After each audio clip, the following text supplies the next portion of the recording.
Hello and welcome to our oral presentation about the story Marigolds by Eugenia Collier. To begin with, we have some background information about the story that we would like to share with you.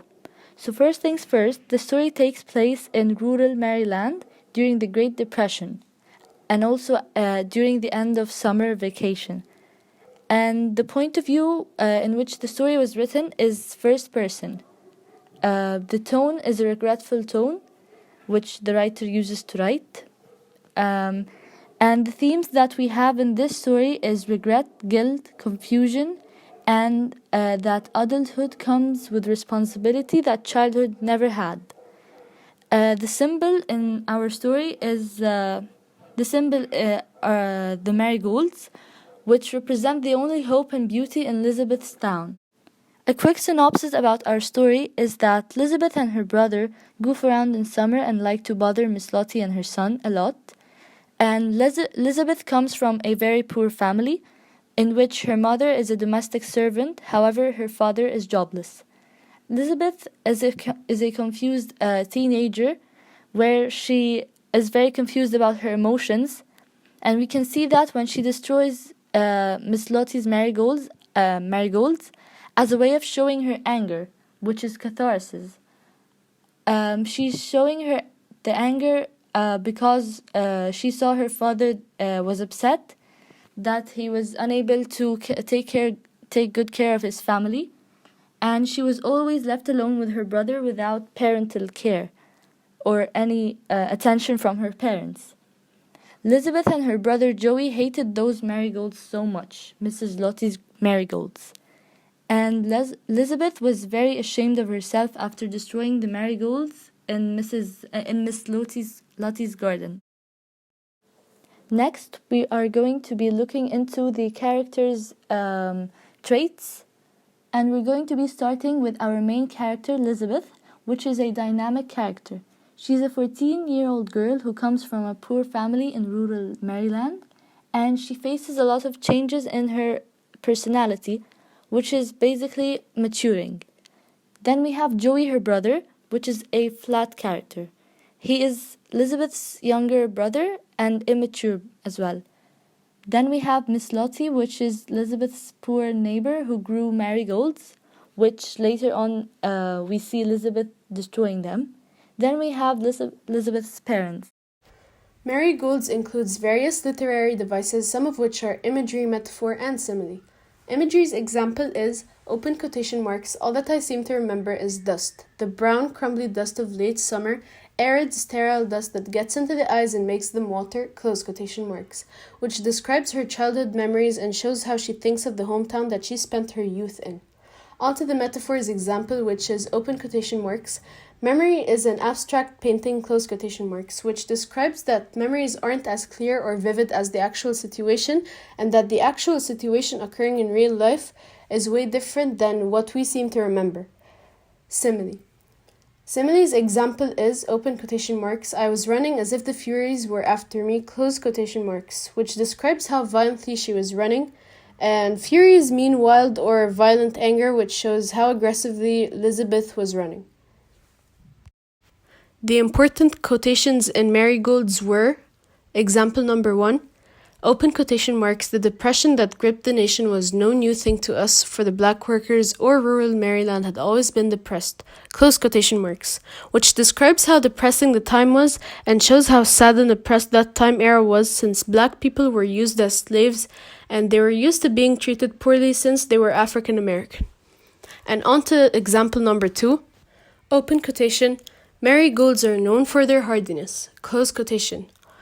Open another quotation, like Miss Lottie herself, those marigolds are able to adapt to their conditions and surroundings, close quotation, which describes how both Miss Lottie and the marigold flowers are strong, and these two examples show a comparison between Miss Lottie and marigolds and how they're both tough and still holding on despite their hardy situations and conditions. Moving on, let's talk about how Elizabeth's race affected her.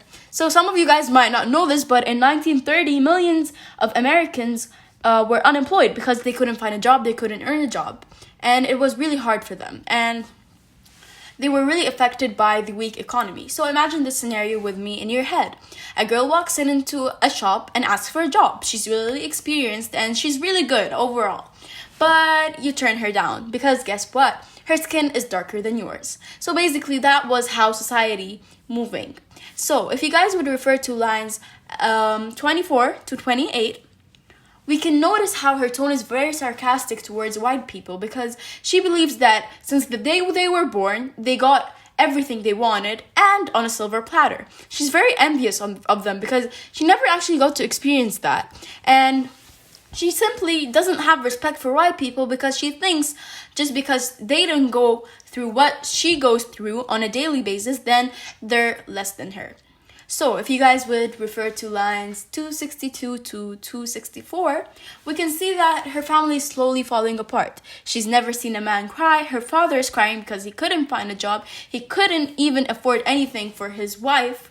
And her mom is working 24/7. She doesn't even see her. Her mom figure is basically non-existent. So this was slowly bruising her family, and she never actually considered how adults handled things because she never thought of how hard her family was going through a rough time and how hard they were working, because at the age of 14 we don't really know what it takes to provide for a family, obviously. So moving on, let's dive into her internal conflict.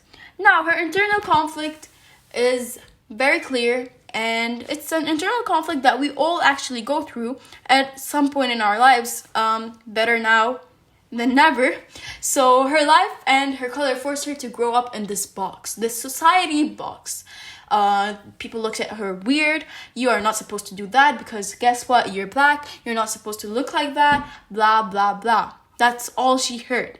Elizabeth is conflicted between continuing to being this ignorant child and not caring about what the world thinks and just not thinking about all the problems she actually has to face, and becoming a woman, because becoming a woman, it's really something, it's a voice inside her that wants to burst out. So it's an internal conflict between herself because she doesn't know if she should let this voice out. She doesn't know if she could take the weight and the heaviness of this amount of work and understanding it takes to actually become an adult and become a woman.